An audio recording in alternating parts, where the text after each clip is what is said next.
Salut YouTube, j'espère que vous allez bien. Aujourd'hui, une vidéo un peu particulière, une vidéo qui me tenait à cœur de sortir. On va parler de Tottenham, encore une fois, mais on va parler de manière beaucoup plus profonde. On va parler de ce club, on va parler de là où en est ce club, de manière générale. Donc sur l'aspect sportif, sur l'aspect également financier, sur l'aspect des actifs, sur l'aspect aussi purement du futur, de ce qu'on peut attendre de ce club.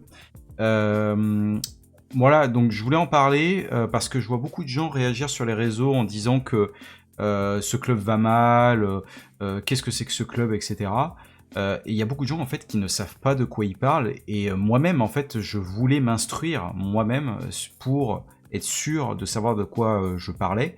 Je pense qu'on va commencer par la partie de l'effectif, la partie sportive, vraiment sportive, parce qu'un club, c'est pas que le sportif. On va parler du sportif d'abord. Donc de l'effectif et des actifs sportifs. Il faut savoir une chose, c'est que Tottenham est un club qui a pratiquement 850 millions d'euros de valeur marchande en termes d'actifs sportifs, donc principalement les joueurs, hein. Ce qui représente le 5e club de Première Ligue. Il y a un club qui marche très fort en ce moment, surtout cette saison, voilà, c'est Liverpool, et qui est pas très éloigné en termes de valeur marchande. Donc pour moi, Tottenham pourrait se comparer à Liverpool. Liverpool est capable en fait de tenir tête à tous les grands clubs du monde avec un effectif qui est pas si valorisé, voilà, pas autant qu'on pourrait l'imaginer en tout cas. Voilà, donc après c'est assez subjectif, hein, ce qu'est la valeur d'un joueur, mais globalement Tottenham a un effectif qui est plutôt bien valorisé. Autre chose, c'est avant de parler des joueurs individuellement, il y a le fait que la moyenne d'âge des joueurs dans le club, la moyenne d'âge des joueurs dans le club, c'est 25 ans, 25,4 ans.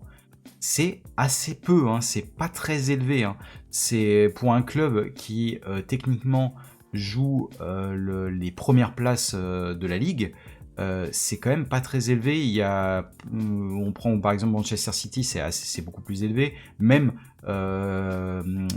Liverpool, hein, c'est plutôt élevé. Voilà, donc c'est une équipe très jeune, Tottenham, dans les cadors du championnat. Et ce qui aussi, vous le verrez, va influencer la valeur, parce que les joueurs dont je vais vous parler, c'est principalement des joueurs jeunes. Notamment Kulusevski, qui est quand même assez jeune, qui avait comme valeur au moment de son arrivée à Tottenham 35 millions d'euros, et aujourd'hui est valorisé à 60 millions d'euros. Romero, 52 millions d'euros, est passé à 65 millions d'euros. Udogie, 18 millions, 45 millions. Globalement, Tottenham achète bien ses joueurs, je trouve. Il les achète pas si cher que ça dans l'ensemble, et ces joueurs gagnent de la valeur. Donc on peut quand même se dire que les joueurs qui sont recrutés par les Spurs sont des joueurs plutôt pertinents. Voilà. Tottenham achète bien ses joueurs, les développe bien, les revend pas forcément bien, parce que de toute façon, c'est pas l'objectif premier des Spurs de revendre des joueurs. Il y a des clubs qui font ça, leur but c'est de faire de la vente, de faire des bénéfices sur la vente des joueurs. C'est pas l'objectif de Tottenham. Globalement, il y a aussi des joueurs qui ont perdu de la valeur, donc Tottenham a si mal acheté certains joueurs, mais vous verrez que c'est pas tant que ça. Le principal intéressé serait Richarlison qui était à 50 millions d'euros de valeur marchande quand il est arrivé au club, et qui maintenant a 30 millions d'euros, principalement dû à ses blessures et à ses performances un peu en deçà de ce qu'on espérait. Sergio Reguilón également, qui était à 30 millions d'euros au moment de son arrivée, qui aujourd'hui est à 11 millions, mais c'est plus dû au fait que il était plus dans les plans du club, et du coup, voilà, il perd de la valeur, il joue moins, donc il perd de la valeur. Mais globalement, l'effectif est plutôt bien construit, avec des joueurs qui ont beaucoup de valeur, qui ont gagné beaucoup de valeur principalement. Les performances individuelles, on peut dire que cette saison, elle est vraiment en demi-teinte, parce que, et quand je dis vraiment demi-teinte, je la considère pas catastrophique pour autant, parce qu'il y a vraiment des points très positifs. On va parler quand même des déceptions. J'ai noté 5 joueurs qui sont dans mes déceptions. Le premier va faire probablement réagir, c'est James Maddison. Je considère que Maddison est une déception cette saison pour une raison simple, c'est que quand il a été bon, il a été très bon. Par contre, quand il n'a pas été bon, il a été très mauvais. Et vraiment, c'était soit l'un, soit l'autre. C'était tout l'un ou tout l'autre. Et je trouve que c'est un peu dommage pour un joueur comme Maddison qui est censé apporter une vraie valeur ajoutée à cette équipe. Je crois largement encore en Maddison, je pense qu'il peut vraiment faire mieux et il va faire mieux, je crois en lui. C'est un joueur qui peut être de classe mondiale, James Maddison. Il y a aussi Pedro Porro. Alors Pedro Porro, c'est principalement dû au fait, et un peu comme Radu Dragusin d'ailleurs, qui est mon 3e joueur, ces deux-là je les mets dans le même panier parce que pour moi c'est principalement dû au fait que ils ont beaucoup trop joué. Ils ont joué beaucoup trop de matchs, ils ont trop dépensé d'énergie, principalement Pedro Porro. C'est un miracle qu'il ne soit pas blessé, Radu Dragusin n'a pas eu cette chance derrière. Dragusin, c'est aussi dû au fait que il n'est pas très adapté je pense qu'il n'est pas parfaitement adapté au jeu des Spurs, en tout cas au jeu d'Ange Postecoglou, mais parce que pour moi, Radu Dragusin, il lui faut soit un Mickey Van de Ven, soit un Christian Romero à côté de lui. Parce que s'il n'a pas un joueur qui est capable de relancer, ça ne marchera pas. Et c'est parce que c'est pas la relance son point fort. Donc c'est un combattant, c'est un guerrier, Radu Dragusin. Donc il lui faut quelqu'un qui soit beaucoup plus capable de jouer dans l'anticipation et capable de donner des bons ballons de relance. Timo Werner, je ne vais pas trop en parler, saison catastrophique. Je crois vraiment que c'est terminé pour lui, sauf s'il va dans un club vraiment d'un niveau intermédiaire. Et enfin, Yves Bissouma. Yves Bissouma, c'est une de mes plus grandes déceptions parce que je croyais en Yves Bissouma et maintenant j'y crois de moins en moins parce qu'il fait trop d'erreurs bêtes qui peuvent coûter très très cher. Je pense que c'est un joueur qui mérite encore sa place dans l'effectif. Maintenant, s'il y a d'autres joueurs qui devaient venir, si je devais choisir, je choisirais de me séparer de Bissouma pour ça. Il y a des joueurs qui peuvent mieux faire et qui font pas une saison mauvaise, mais qui font pas non plus une saison pas une saison extraordinaire non plus. Et le premier, c'est Pape Matar Sarr. C'est principalement dû à son âge, à sa jeunesse, à sa fougue. Il fait beaucoup d'erreurs bêtes, notamment sur les placements défensifs, je trouve. Je l'ai beaucoup dit dans les analyses que j'ai faites. Pour moi, ça, il se place pas bien à chaque fois sur les retours défensifs et ça met en difficulté son milieu défensif derrière et sa défense centrale aussi. Donc, mais par contre, il a un immense talent et je pense que Sarr pourrait vraiment être un des joueurs majeurs de l'effectif. Il y a beaucoup de joueurs qui pourraient le mériter, mais en tout cas, c'est un très bon joueur Sarr et je m'en séparerai pas pour l'instant. Destiny Udogie, principalement dû au fait qu'il a beaucoup trop joué et qu'il s'est blessé aussi derrière. Destiny Udogie, il lui manque ce petit plus qui va faire que défensivement, il va moins subir et aussi que derrière, il va apporter vraiment d'un point de vue offensif, arriver à faire cette différence qu'on attend de lui. Son, qui est le 3e joueur dont je voulais parler. Son, pour moi, ça commence à être la fin. J'aime beaucoup Son, je le remercierai jamais assez pour ce qu'il a apporté pour le club, mais pour moi ça doit être une saison max de plus et c'est tout. Je le conserverai personnellement dans l'effectif, mais pas en tant que joueur majeur. Voilà, il faut mettre d'autres joueurs, un Wilson Odebert par exemple. Dominique Solanke, parce qu'il a trop joué et parce que je pense qu'il a pas apporté tout ce qu'on espérait, notamment dans le jeu aérien sur les remises. Il a un petit peu été dominé cette saison, j'ai trouvé. Mais dans l'ensemble, Solanke a fait plutôt une bonne saison. Il a marqué des buts, il a été présent. Il est infatigable et j'espère qu'il va revenir en forme.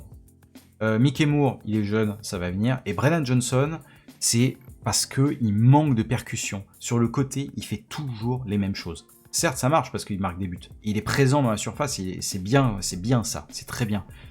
Et par contre, sur l'attaque placée, je ne vais pas dire que c'est un poids mort, mais c'en est pas loin en tout cas. Hein. Parce qu'il apporte pas tant que ça en fait. Il apporte vraiment pas tant que ça, il percute pas assez, il fait toujours la passe en retrait, puis il avance, ça fait partie de ses qualités et de vitesse. Mais il manque quelque chose, je trouve, à Brennan Johnson. Dans les saisons positives et très positives, il y a plusieurs joueurs. Bon, Kulusevski, on va pas en parler, c'est évident. Bentancur, même quand il a pas été au top, il a été présent, il a été bon. Il y a peut-être un ou deux matchs, je l'ai trouvé vraiment moins bon, mais c'était vraiment assez rare. Et pour moi, ça devrait être le milieu titulaire. Voilà, derrière, il faut un milieu. C'est peut-être pas le récupérateur idéal, mais il faut un joueur comme lui, technique, qui apporte, qui peut faire des passes vers l'avant. Il y a également Jet Spence. Alors lui, incroyable, hein, sa progression, incroyable. à garder dans l'effectif, absolument. J'espère que Ange Postecoglou lui fait confiance maintenant. Il y a évidemment Archie Gray, peut-être le meilleur joueur de la saison, hein, je pense. Hein. Clairement, peut-être le meilleur joueur de la saison. Lui aussi pourrait être en balance pour être titulaire à la place de Bentancur au milieu. On va voir de ce que décide le manager australien. Et il y a Lucas Bergwall. Que dire, un jeune joueur un diamant brut qui est en train d'être poli et peut vraiment être extraordinaire la saison prochaine. Il l'est déjà un peu. Il manque un peu de sang-froid parfois, mais ça va venir et je pense qu'il peut devenir très fort. Le deuxième sujet dont je voulais parler, c'est le staff et le front office. Alors, pour moi, il y a le cas d'Ange Postecoglou qui est très important.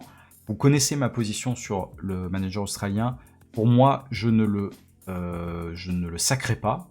Je ne le pense pas en danger. Il a l'air d'être soutenu par une partie de la fanbase et aussi par le front office, ce qui est quand même important.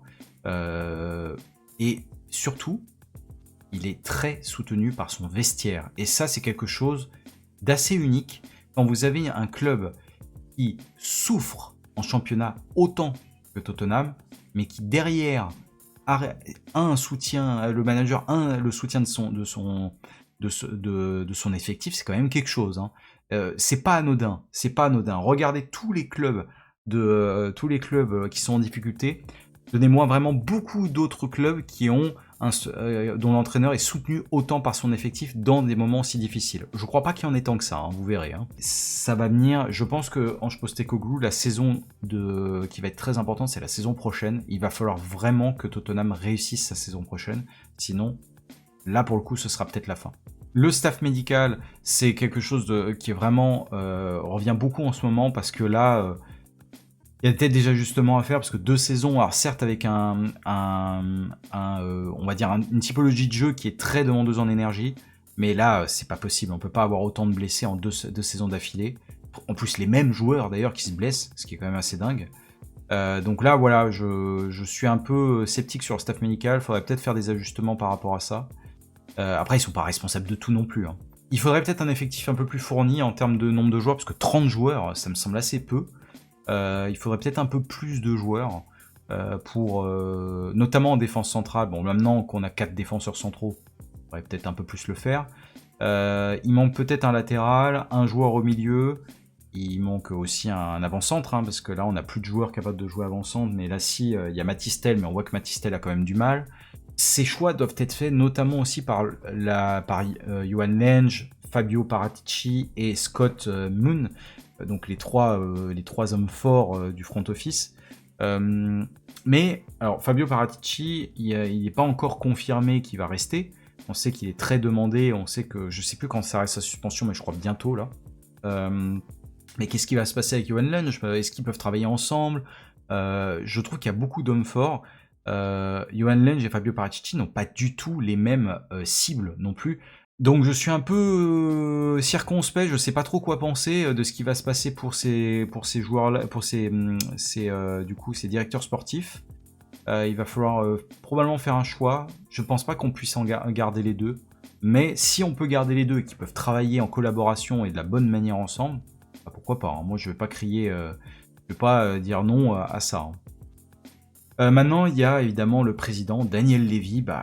Je sais que beaucoup de gens le détestent. Moi, je ne suis pas un grand fan non plus de l'homme. Pour une raison simple, c'est que quand vous faites une interview et vous dites que l'objectif c'est de créer un business, ça donne pas envie de suivre le club. Alors certes, c'est ancien maintenant, c'est une ancienne interview, donc ça a peut-être changé. Mais globalement, voilà, on voit quand même que et il parle très peu. Il s'exprime très peu. Mais moi, j'aimerais qu'il arrête de s'impliquer dans les transferts parce que le cas de Matistel est quand même très criant. Dès qu'il s'est investi dans le transfert, Matistel a refusé de venir. Et c'est quand même chose d'assez fort. Qui a réussi à faire venir Matistel suite à un coup de téléphone ? C'est Ange Postecoglou. C'est pas du tout Daniel Levy. Donc Daniel Levy, pour moi, devrait se concentrer sur tout ce qui est autour du foot et pas sur le foot. Il devrait laisser travailler Johan Lange, Fabio Paratici, Scott Moon. Il devrait les laisser travailler sereinement. Parce que pour moi, en tant qu'homme d'affaires, c'est pas un mauvais homme d'affaires. Et on va le voir sur la partie réservée au club comme entité. Voilà, vous verrez que c'est pas si mal que ça, hein, comment le club est géré. Hein. Alors, les propriétaires du coup de Tottenham, c'est un groupe d'investissement et notamment avec à sa tête un certain Joe Lewis, un homme très âgé, une des plus grandes fortunes du monde, valorisé à 4,4 milliards de dollars pour vous donner une idée. Mais globalement, le club est valorisé à 3,2 milliards de dollars. Il faut se rendre compte de ça. C'est énorme, c'est dans les top clubs du monde. Il a un bénéfice d'exploitation de 161 millions d'euros, le club. Je vous laisserai checker ce qu'est un bénéfice d'exploitation, ça vous donnera une idée de ce dont je parle.